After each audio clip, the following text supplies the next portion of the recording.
부처님 당시에 수많은 가르침이 있었지만 우리들에게 귀감이 되는 부분이 가르침은 부처님 전생담 자타카라고 하는 부분이 가르침을 우리는 크게 인용하거나 이해할 필요가 있겠다는 생각이 들어요. 부처님이 될 수 있었던 부분은 과거 생에 수 없는 보살행을 통해서 가능했다라고 하는 부분을 뒷받침하고 있습니다. 우리의 행동 하나하나는 한 발짝 잘 뛰면 복이 되거나 한 발짝 잘못되면 업이 될 수 있습니다. 대개 보면 복을 지라고 이야기하면 흔히 떠올라오는 게 있습니다. 여러분, 복을 지세요 라고 이야기하면 먼저 떠올라오는 게 무슨 생각이 듭니까? 에? 절에 와서 복 좀 지세요 라고 이야기를 하면 머릿속에 스치는 게 있지 않습니까? 뭐가 떠올라옵니까? 에? 뭐가 떠올라와요? 돈이 떠올라오지. 에? 돈이 있어야 질 거 아니냐 이렇게 생각합니다. 근데 모든 부분이 전부 다 돈으로 일관하는 부분이 세상이 대표적이기 때문에 그럴 수 있습니다. 그래서 많은 사람들은 이야기를 합니다. 절에를 가도 누가 대접받아요? 솔직히 얘기해도 돼. 누가 대접받아요? 돈이 있어야 대접받는다는 얘기를 합니다. 그런데 절에는 대접받으러 곳입니까? 마음 공부하러 가는 곳입니까?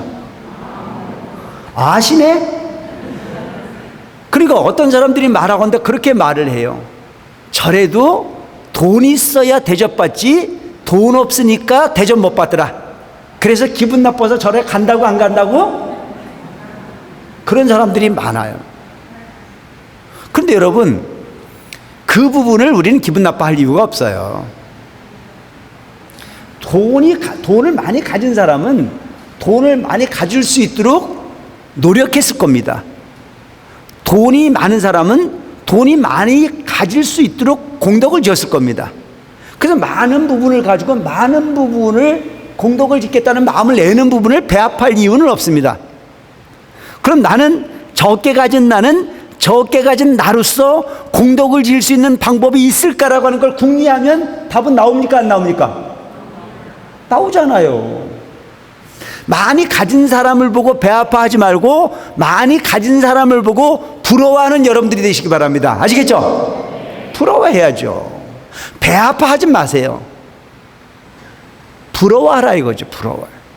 그래서 그 부럽다는 생각을 하면 내가 그렇게 되지 못하는 원인을 찾게 됐고 그 원인을 충족시킬 수 있는 부분이 노력이 있다면 그도 또한 부자가 되거나 공덕을 갖는 부분에 부족함이 없는 존재가 될 수 있을 거라고 생각합니다. 그래서 제가 말씀드린 내용이 뭐냐면 적은 거지만 무시하지 마라. 아무리 없다고 하더라도 절에 와서 빗자루질 한 번 할 수 있는 여력이 없는 건 아닐 겁니다. 아무리 돈이 없어도 저 부엌에 가서 설거지 한 번 해줄 수 있는 여유가 없는 분은 안 계실 겁니다. 내가 아무리 가난해도 절에 와서 앉아있는 방석 하나 옆에 있는 사람에게 양보해 주는 부분이 불가능한 사람은 없을 겁니다. 내가 아무리 가난해도 절에 오는 그 누군가에게 따뜻한 미소로 잘 오셨습니다, 좋은 곳에 오셨네요 라고 하는 인사 한 번 건너는데 장애가 되진 않습니다. 그렇습니까? 안 그렇습니까? 모든 부분이 가능한 부분이에요. 문제는 내가 가지고 있는 환경과 엄청난 부분의 존재와 함께 공유되어야 된다는 생각, 누려야 된다는 생각이 너무 크기 때문에 그런 부분들이 문제가 생긴다고 생각합니다. 우리는 누구로부터 낙점받는 인생이 되지 말고 본인 스스로의 마음으로 만족을 구할 수 있는 지혜 있는 불자들이 되시기 바랍니다. 아시겠죠? 스스로가 스스로에게 답을 구하세요. 바깥 세상의 경계와 지금 시비할 때가 아닙니다. 내가 내 마음을 통해서 내 마음의 행복을 구할 수 있는 답을 구하는 것 자체가 불교의 본질입니다. 왜 불교라는 자체가 맨날 기도를 하라고 얘기할까요? 기도를 할 때 번뇌를 내려놓으라고 하는 이야기를 하는 이유가 뭘까요? 온갖 생각을 내려놓으라고 말하는 이유가 뭘까요? 모든 괴로움은 마음으로부터 비롯되는데 나는 없고 상대방만 있는 부분이 경우를 통해서 항상 탐내는 마음, 비교하는 마음, 질투하는 마음, 이런 마음들이 괴로움의 다수를 차지하고 갑니다. 내려놓고 나를 관조해 볼 수 있는 여러분들이 될 필요가 있을 것 같습니다. 그래서 부처님께서 그 자타카라고 하는 경전을 통해서 말씀 주신 내용 중에 이런 내용이 납니다. 어느 날 저 히말라야라고 하는 큰 산에 큰 불이 납니다. 그 큰 불이 났을 때 작은 앵무새 한 마리가 깃에 물을 적셔서 불을 끌어 다닙니다. 가능한 얘기입니까? 히말라야라고 하는 큰 산에 불이 어마어마하게 났어요. 산불이 난 거예요. 근데 앵무새 한 마리가 저 물에 가서 깃에 물을 적셔가지고 그 불을 끌어 다닙니다. 소방차가 다니는 것도 아니고 헬기가 날아다니는 것도 아니고.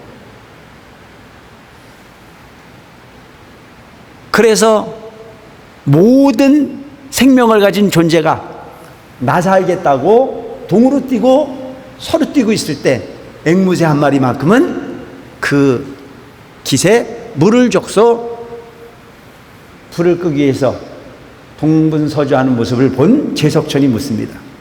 제석천이 앵무새에게 물어요. 앵무새야, 너는 뭘 하고 있느냐? 불을 끕니다. 전 저 불을 꺼야 됩니다. 모든 생명이 살겠다고 도망을 가는데 왜 너만은 그 불을 끄기 위해서 그 알량한 깃털로 물을 적셔 나르느냐? 라고 물었을 때 그때 앵무새가 이야기를 합니다. 내가 포기하지 않고 깃에 물을 나르다 보면 그 적은 한 방울의 물이 불의 속도를 조절하는데 단 찰나라고 하는 순간도 멈출 수 있다면, 속도를 늦출 수 있다면 그를 통해서 혼비백산 도망가는 생명이 하나라도 구해질 수 있다면 나는 결코 포기하지 않겠습니다. 원래 우리가 사는 인생을 보면 답을 정해놓고 포기해버립니다. 저 불은 끌 수 없어. 저는 죽었어. 라고 하는 부분을 포기하길 좋아합니다. 그런데 앵무새만큼은 그걸 포기하지 않습니다. 이유가 뭘까요? 자비심입니다. 내 생명이 우선이 아닌 나와 어떤 인과도 확인되지 않는 생명, 그 생명이 죽어가는 모습을 지켜볼 수 없어 안타까운 마음에 불을 끄겠다라고 하는 마음을 낸 자체의 보살심, 자비심, 이것이 부처님 마음입니다. 그때 그 앵무새의 결연한 의지를 본 제석천이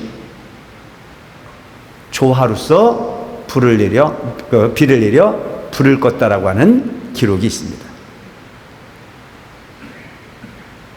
우리는 적어도 아무런 인과가 없는 무생명을 그렇게까지 자비로서 볼 수 있는 마음의 본질, 그것 자체가 과거 서가모니 부처님의 수억겁전의 모습이었습니다. 그 모습이 쌓여진 부분의 결과로 일체중생을 구제할 수 있는 일체중생의 자비하신 아버지가 된, 그러니까 마음이라고 하는 부분은 본래부터 그렇다라고 하는 부분으로 가지 마시기 바랍니다. 좋은 마음을 쌓다 보면 더 없는 좋은 존재가 되는 부분이요, 나쁜 마음을 쌓다 보면 더 없는 나쁜 존재로 전락하는 부분이 삶이 우리 마음이라는 점을 꼭 기억하는 불자들이 되었으면 좋겠습니다. 아시겠죠?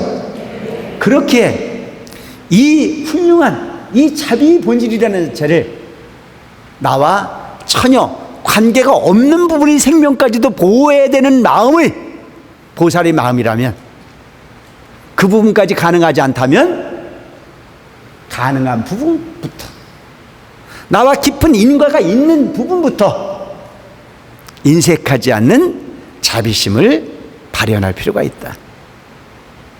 그래서 부처님 가르침이 뭐예요? 자리 이타라. 나의 이익이라고 하는 부분을 배제할 수는 없다.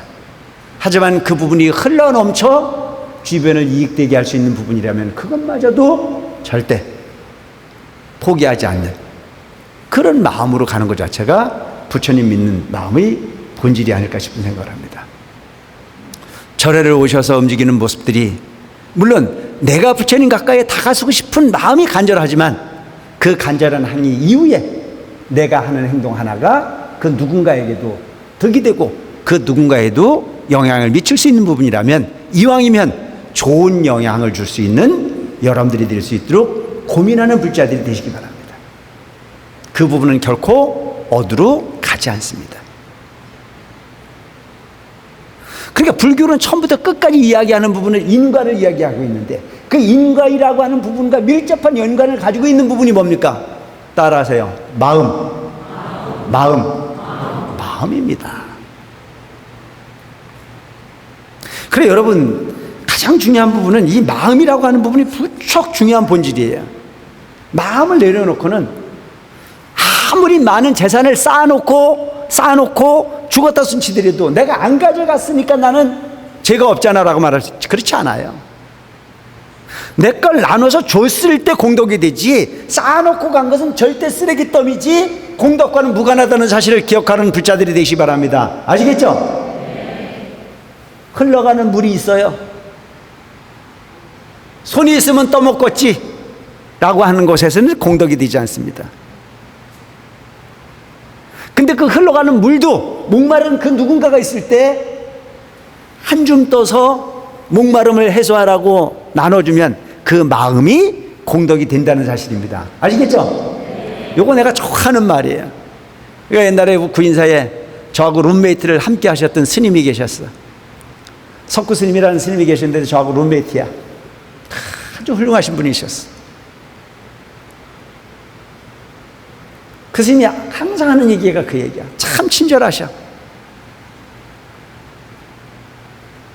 내가 방을 같이 쓰는데 얼마나 자비하신 분이냐면, 당신이 화장실을 갈 때 내가 잠깐 눈을 붙여 잠을 자고 있는 순간에 깰까봐 불을 안 켜요. 얼마나 자비하십니까? 그래, 그 정도는 돼야 돼요. 같은 방에 살고 있는데 불 켤 수 있잖아요. 불 안 켜요.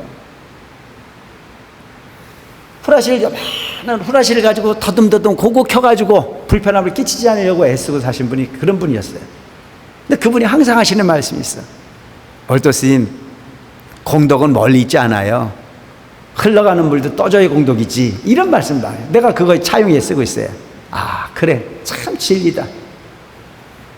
근데 오늘 우리가 흔히 보면 지가 알아서 하겠지, 손이 없어 발이 없어, 이런 말이다. 정말 인간미 없는 세상으로 가고 있잖아요. 한 가문이 한 가족으로 살고 있는데도 불구하고 누가 나간지 들어갔는지도 알지도 않아요. 궁금해하지도 않아요. 아파트 라인에 그거 뭐 엘리베이터를 타고 다녀도 서로 눈인사도 안 해요. 서로 돌아서 가지고, 몰라 뭐 코로나 때문에 그런지 몰라도 내가 볼 때 코로나 아니래도 눈도 안 맞추는 사람 많아. 그게 습관이 돼 가지고 절에 와서 이 우리 엘리베이터를 나하고 같이 탔는데도 나한테도 눈길도 안 줘. 그 사람이 나빠서 그런 게 아니에요. 세상이 지금 그렇게 가고 있다는 얘기예요. 그러니까 이런 부분의 삶이 과연 우리가 추구하고 있는 좋은 세상일까? 흘러가는 물도 떠져야 공덕이라고 하는 거 우리가 좀 상식적으로 생각하고 사는 불자들이 됐으면 좋겠습니다. 아시겠죠? 별거 아니잖아요. 뭐 눈길은 안 주더라도 어서 오세요, 반갑습니다, 스님 지나가면은 뭐 알든 모르든 간에 승복 입고 왔다 갔다 하면 2절에서 뭐 승복 입고 왔다 갔다 하는 게 뭐 몇 명이나 있겠어. 아, 2절 중인가 보다. 꼭 주지라고 안 불러도 괜찮아. 그냥 스님 안녕하세요 라고 얘기하면 그거 한마디로 내 마음속에서 뭘 주고 싶은 마음이 있을까요? 절에 오셨으니 부처님 도량에 가피 풍족하게 받아가십시오라고 하는 염원이 나올까요, 안 나올까요? 이게 공덕이에요. 아무것도 없는 가운데 좋은 기운이 오고 간다니까요. 그런데 그 아파트 그 엘리베이터에서 서로 만났는데도 불구하고 아주 꿀먹은 벙어리처럼 하고 얼굴을 돌리고 있으면 내가 속으로 불안해. 내가 이놈의 절에 주지를 잘못 왔나 싶은 생각도 들고 별 생각이 다 들 때가 있어요. 그러니까 왜 잔잔한 호수에 돌을 던지나? 평화로운 내 마음이 그분 한 모습에 큰 충격파가 와서 근심이 생기고 즐겁지 않은 마음이 생기고 뭐 이런 부분들이 생기더라는 거죠. 그러니까 여러분 적은 부분을 적게 보지 말고 적은 내가 누군가에게 좋은 영향을 주기 위해서 애쓰는 여러분들이 되시기 바랍니다. 아시겠죠? 가까운 곳에서부터 먼 데까지 섬세하게 살펴갈 수 있는, 그래서 여러분 천수경 같은 부분에 내용이 나오잖아요. 내가 가는 곳에 배고픔이 없어지고, 내가 가는 곳에 질병이 없어지고, 내가 가는 곳에 갈등이 없어지고, 내가 가는 곳에 고통이 없어져. 여러분들이 그런 존재가 될 수 있도록 해주시기 바랍니다. 어느 가문에 어느 여인이 시집을 오고 난 이후에 집안이 풍기박산이 나는 집안이 있는가 하면, 어느 집안에 어느 여인이 시집을 오고 난 이후에 갈등이 잠자고 풍요로운 가정으로 바뀌는 모습을 본다면 사람이 얼마나 소중한 존재인지를 알 수 있을 것입니다.